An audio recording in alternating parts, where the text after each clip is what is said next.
আমি মনে প্রাণে চেয়েছি যে এনসিপি থেকে অন্তত কয়েকটি ছেলে এমপি হোক, সংসদে আসুক, তারা কথা বলুক। যদি একটি ছেলেও আসে সেটি যেন হয় হাসনাত আব্দুল্লাহ। হ্যাঁ, আমার মনের আশা পূরণ হয়েছে, হাসনাত আব্দুল্লাহ এমপি হয়েছেন, সংসদে এসেছেন। কিন্তু যতই দিন যাচ্ছে এনসিপি এবং হাসনাত আব্দুল্লাহ আমাদেরকে হতাশ করতেছেন। ইদানিং তো অনেকে হাসনাত আব্দুল্লাহকে কালো পাঠা বলে আবল তাবল গালি দিচ্ছেন। আমি কালো পাঠা বলতে রাজি না, কারণ আমরা ছোটবেলা শিখেছি কালো আর ধলো বাহিরে কেবল, ভিতরে সবারই সমান রাঙা। তাছাড়া কালো ফর্সা এগুলো আল্লাহ তাআলার সৃষ্টি, নিজের কারো হাত নাই, সুতরাং কালো বলে অপবাদ দেওয়াটা চরম অন্যায়। কিন্তু হাসনাত আব্দুল্লাহকে পাঠা বলাই যায়, তর্ক নয়, যুক্তিতে আসুন।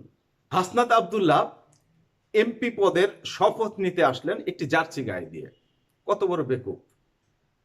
পোশাকের গুণে নামে একটি বিখ্যাত গল্প ছিল বা আছে, তিনি কি জীবনে ওই গল্পটি পড়েননি?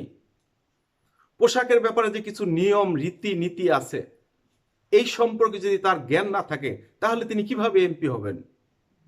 আমি হাসনাত আব্দুল্লাহকে বলবো, হিন্দু আইন বলে একটি বই আছে, মুসলিম আইন বলেও একটি বই আছে, যে কোনো একটি বই যেন তিনি পড়েন, তারপরে এই পোশাক নিয়ে বাড়াবাড়ি করেন।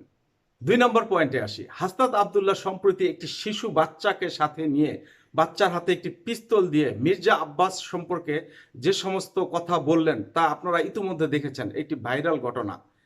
কিন্তু আপনারা ভেবেছেন কি এই ধরনের ব্রেন যার মাথায়, সে কি এমপি হওয়ার যোগ্যতা রাখেন?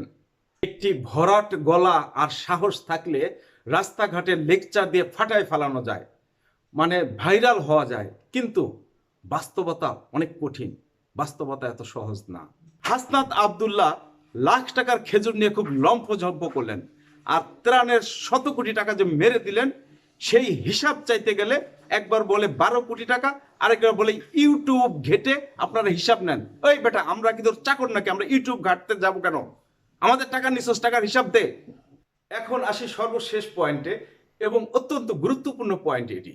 হাসনাত আব্দুল্লাহ সংসদের প্রথম অধিবেশনে দাঁড়িয়ে তিনি শিক্ষামন্ত্রীর দৃষ্টি আকর্ষণ করে বললেন, শিশুরা যাতে ভর্তি পরীক্ষার মাধ্যমে স্কুলে ভর্তি হয়, লটারি পদ্ধতি বাদ দেওয়ার আবেদন করলেন তিনি।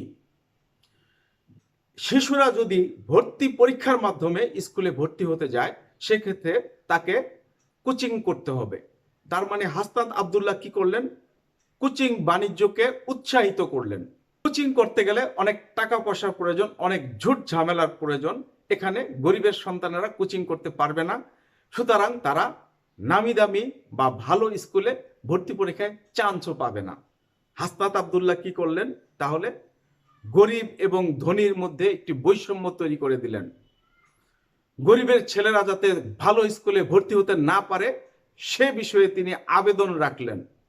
মুখে বলবেন বৈষম্য বিরোধী নেতা, আর বাস্তবে আপনি বৈষম্যের তৈরি করবেন, আপনি তো তাহলে দ্বিমুখী সাপ ভাই। হাসনাত আব্দুল্লাহ সংসদে আরো একটি গুরুত্বপূর্ণ কথা বললেন। তিনি বললেন, সমাজের সবচাইতে ধনী ব্যক্তির সন্তানেরা নামি দামি স্কুলে পড়ে, গরিবের সন্তানেরা সাধারণ স্কুলে পড়ে, এবং সবচাইতে গরিব সন্তানেরা মাদ্রাসায় লেখাপড়া করে। তিনি সমাজের একটি বৈষম্য দেখিয়ে দিলেন, আবার সেই বৈষম্য কার্যকর করার জন্য তিনি শিক্ষামন্ত্রীকে অনুরোধ করলেন বা আদেশ করলেন। দেখুন হাসনাত আব্দুল্লাহর কেমন দ্বিমুখী আচরণ। সবচাইতে আপত্তিকর বিষয় হলো তিনি মাদ্রাসার ছাত্রছাত্রীদেরকে অতি দরিদ্র বলে অবজ্ঞা করলেন, অপমান করলেন। এটা মেনে নেওয়া যায় না। আমার সর্বশেষ বক্তব্য বা দাবি হলো, শিশুদেরকে স্কুলে ভর্তি হওয়ার ক্ষেত্রে লটারি পদ্ধতি বহাল রাখা হোক। এই মাথা মোটা ছেলেদের দাবির পরিপ্রেক্ষিতে শিক্ষামন্ত্রী যেন আবার নতুন করে ওই ভর্তি পরীক্ষা পদ্ধতি চালু না করেন।